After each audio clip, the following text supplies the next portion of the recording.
रात का सन्नाटा पूरे शहर पर छाया हुआ है। एक वीरान ऊंची इमारत की छत पर एक मिस्टर हड्डी खड़ा है। उसके हाथ में एक रहस्यमय ब्रीफकेस है। हवा हल्की हल्की बह रही है और दूर कहीं सायरन की आवाज सुनाई देती है। ऐसा लगता है जैसे हर मिशन के पीछे एक ऐसा सच छुपा होता है जिसे दुनिया कभी नहीं जान पाती, और आज वही सच उसके सामने आने वाला है।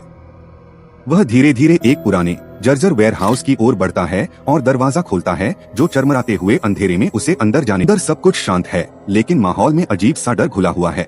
वह एक मेज पर रखी एक ग्लोइंग फाइल खोलता है, जिसमें कुछ रहस्यमय जानकारी चमक रही होती है। से ही वह उसे ध्यान से देखता है, उसे अचानक एहसास होता है कि वह अकेला नहीं है। पीछे कहीं एक परछाई हिलती है। हल्की फुटस्टेप्स की आवाज उसके डर को और बढ़ा देती है। वह सिर्फ एक मिशन नहीं रहा, बल्कि जानलेवा पीछा बन चुका है। वह तेजी से भागता है। संकरी गली में बारिश के बीच पानी के छींटे उड़ते हैं और उसके कदमों में घबराहट साफ दिखती है। कुछ दूर जाकर वह लकड़ी के क्रेट्स के पीछे छिप जाता है। अपनी सांसों को रोककर दिल की धड़कन तेज हो जाती है। उसे पता है कि एक छोटी सी गलती सब कुछ खत्म कर सकती है। तभी अचानक एक शैडोई फिगर उसके सामने आ जाता है। अब सच और खतरे के बीच कोई रास्ता नहीं बचा। हालात बिगड़ते हैं और अचानक एक जोरदार एक्सप्लोजन होता है।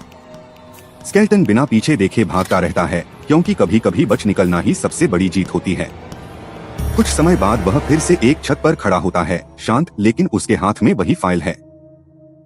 शहर की रोशनी चमक रही है, लेकिन उसके चेहरे पर एक गहरी सोच है। ऐसा लगता है कि कहानी अभी खत्म नहीं हुई है। जैसे ही वह फाइल को दोबारा खोलता है, उसमें एक अजीब सा ग्लोइंग सिंबल दिखाई देता है, और उसी पल एहसास होता है कि असली रहस्य तो अब शुरू हुआ है।